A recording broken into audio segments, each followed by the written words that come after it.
Hi. Hey, today I'd like to talk with you about Recovery 101, you might call it. These are some recovery issues or items that I think are just basic to making sure that you and I learn how to live as well as possible. And I'm just going to run through a list of them, and then I'm going to give you guys the opportunity to talk about them amongst yourselves. So these are what I would call the basics. They're just the basic things that you kind of have to work on. And you can't, by the way, you can't work on all of them at the same time. You got to pick what the priorities are. But these are kind of like the things that I go through and look at in regards to my own recovery these days and how I'm doing in them. Okay? So I'm just going to run down the list. First of all, I think you have to understand that medicine is not a magic potion. It's not going to fix your brain and how you think. It's going to change your chemicals. It's going to help your brain function more properly. But then what you put into your brain and what's already in there has to be dealt with. So there's a lot of gunk in our brain, a lot of thinking that's really toxic, a lot of thinking that's bad for us, a lot of thinking that doesn't align with God's word. And so you have to go and you have to really work on detoxing those things and then making sure that what you're putting into your brain is good stuff. And so I challenge you, because if you're sitting around waiting for your medicine to work, you got to work with your medicine. I wish there was a pill that we could give people. I would be the first in line to take it to get rid of negative thinking.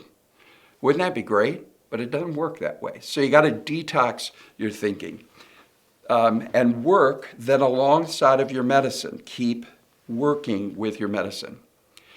Another key basic 101 kind of thing of recovery is you need to be compliant. You need to be compliant with how you take your meds, especially because your doctor can only base what they know based upon what's happening with the medicine, whether it's effective or not. But if you're kind of doing a little dance with your medicine where you take it some days and other days you don't take it, or you take it only when you think you need it, you don't take it like the doctor says, that's going to affect your recovery and it's going to mess things up. So be compliant, but then if the medicine's not working, tell your doctor and talk about it with them. But be compliant and be honest with them about how you're taking your medicine. And if you're not being compliant, tell them you're not being compliant. The doctor's there to help you. The doctor is not the enemy. The other thing is that I found a basic 101 of recovery is sleep schedule. It doesn't matter whether you have bipolar disorder, schizophrenia, anxiety, depression, being on a good sleep schedule. And for me, I had to learn to sleep at nighttime and not during the day. When I was in my deepest part of depression, what I wanted to do was I wanted to just kind of sleep during the day. And at nighttime, for some reason, I wanted to be up. And I really needed to get myself in bed at a certain time. Whether I went to sleep or not, sometimes I just had to stay in the bed or I had to do something that would help me get sleepy, and then try to not sleep at all during the day. And if I slept some during the day, I only took a short nap and I set an alarm and I didn't allow myself to just sleep the whole day away, because then that just messes up the whole sleep schedule. The other thing is talk with your doctor about some things that you can do that would be over-the-counter things that you could take. For instance, like I take certain vitamins. I take vitamin B, I take vitamin D, and I take them all the time. And in the wintertime, when it's dark here in the Midwest, I take more of the vitamin D. And I do that with the care of the doctor and in conjunction with them, but it's just other additional things I can do to help. And I know that my mood is always better when I'm off sugar. When I'm off sugar, I don't have the ups and downs and all that kind of stuff. So there's little natural things that I would say that can be done. So talk with those things with your doctor. Another 101 basic is you got to start working on your triggers. If something triggers you and you get mad like that, or you get sad like that, or whatever, you want to make sure that you really look at what those triggers are. I know that's hard work, but if you get triggered by somebody, it's not their fault that they triggered you. The trigger is within you, so it's something that you need to work on. Oh, and this is a biggie. This was a huge one for me, this next one, and that is having an accountability group. Boy, it's no fun because, I wanted to be in charge and I was an adult. I could do this on my own. I didn't need everybody talking to everybody about everything. I'll tell the doctor what I think the doctor needs to know. I'll tell the problem is when your brain's not functioning properly, you may not remember everything, or you may not want the doctor to know some of the things that the therapist knows, and the therapist knows you don't want him to know some of the things the doctor knows, and you certainly don't want your spouse to know. Well, I'm going to tell you, I didn't really get better until I had a circle of accountability. I had buddies that met with me, that are fellow pastors, and my wife and my doctor and my therapist all could talk to each other without my knowledge. And they did a few times. But just knowing that they could do that changed how I went about my recovery, because there was some real accountability there. I would strongly recommend that you have a circle of accountability. And that you give access for people to talk with your doctor. People that you trust. The circle of accountability should not be people that are going to hurt you, but that love you unconditionally and are going to help you do everything. So sign that little waiver form. Allow, and especially allow your spouse in. If they're safe, now generally speaking, if they're safe, then, or a close friend or a parent or whatever, because they're going to really tell you the truth, but they'll do it in love, hopefully. You don't want people that are just going to stab you with the truth, or that are going to love you so much that they don't tell you the truth. You got to have both those things.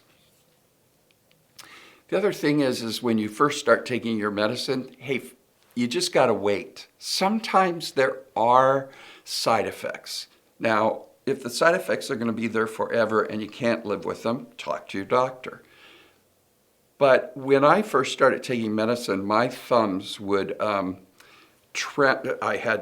they just vibrated. And it was rather humorous when I tried to give communion. I was lifting those little cups and it was kind of like, grab it, quick. And I had that for, a while, but I don't have it anymore. The side effects went away.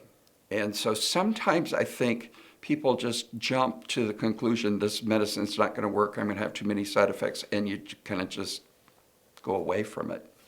So give that medicine time to work. Another basic is if you don't like your doctor and you don't feel like you're connecting with your doctor, that's the key thing. That and your therapist, initially when you're starting your recovery, those are key things. If your doctor's not listening to you and willing to allow you to speak into your own recovery, and that they take that and they find worth in what you're telling them, if that's not the case, find a different doctor. Get a second opinion. It's okay. And by the way, that doctor gets paid to take phone calls. And so if you need to call the doctor's office to talk with the doctor, don't be afraid to do that. Or their nurses. That's what they're there for. They signed on to that kind of work. So don't be afraid. I think sometimes we all wait too long to tell the doctor that something's going on with us. And like I said, when something's not working in your recovery, call the doctor. When you notice a change, call your doctor, or call your therapist, or call your accountability group. But don't wait, because one of the things that sneaks up on us is we think, okay, I'm feeling a little depressed, but I'll handle this. This'll be fine. And the next day you're a little deeper and deeper, and pretty soon you've slid all the way into a hole, and nobody knew that was going on inside of you, and now you need help. Don't wait so long. Do it while it's up here, not down here. Make sense? And then the other thing is a basic with your doctor and your therapist is you got to be honest. And sometimes that's difficult. It's painful. We have to be honest with ourselves and honest with the doctor. The doctor can only help you based upon the knowledge that they have. The therapist can only help you based upon the knowledge that he or she has. I know it's tough to get honest, and it's really tough to get honest with yourself.